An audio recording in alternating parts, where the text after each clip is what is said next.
Mace, mace, mace. মেসের ভালো খারাপ নিয়ে অনেক কিছু তো বলেছি। অবশেষে সেই মেস ছেড়ে যাওয়ার সময় এসে গেল।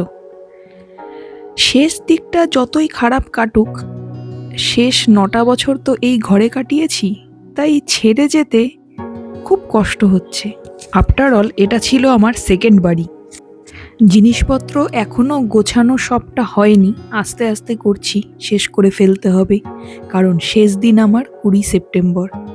তার আগে অবশ্য আমার হাজবেন্ড আসবে, কিছু পুজোর শপিং করা বাকি আছে, সেগুলো করে আমাকে নিয়ে যাবে। তবে তার আগেও ঘটে গেল আমার সঙ্গে অদ্ভুত এক ঘটনা। গতকাল অবধি ৭ পিস খেজুর ছিল, এখন ৬ পিস খেজুর আছে। ঠিক আছে, আমি এটা ফর ডকুমেন্টেশন করে রাখলাম। ঠিক আছে, এই যে আমি ৬ পিসটা এখন দেখিয়েও দিচ্ছি, দেখা যাক এটা কমে কিনা আবার। ঠিক আছে, টিকটিকি আমার কাজু বাদাম খেলেও খেজুরের কৌটোর কৌটোর ঢাকনা খুলে খেজুর খেয়েছে কিনা সে বিষয়ে যথেষ্ট সন্দেহ, তবে ধরে নিচ্ছি টিকটিকি খেয়েছে।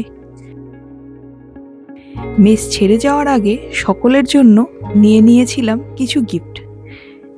মেসে যে কিছু ভালোবাসার মানুষও ছিল, তাদের জন্যই এই ছোট ছোট উপহার। এই যে আমার কর্তামশাই এসে হাজির।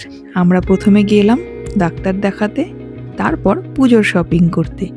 ফিরে এলাম আমাদের প্রিয় রাধে হোটেলে।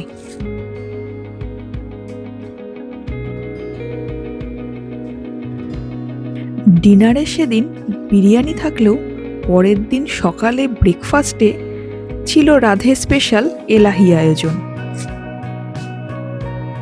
অবশেষে এসে গেল ২০ সেপ্টেম্বর। যতই হাসি মুখে ঘর ছাড়ি, মন খুবই ভারাক্রান্ত। ওই যে আমার গ্রেট গ্রেট রুমমেটদের একজন, ওদের জন্য চকলেট আর একটা চিঠি রেখে এসেছি। আর এই যে আমার কাছের মানুষ, জেঠু, জেঠিমা, বৌদি, পিসি, চোখে জল আটকাতে পারিনি। সত্যি এদের খুব মিস করব। অবশেষে ট্রেনে রাধিকাপুরে রায়গঞ্জে ফিরছি। শেষবারের মতো দমদমের প্রিয় জায়গা থেকে রুটি তড়কা। সবাইকে জানাই গুড নাইট।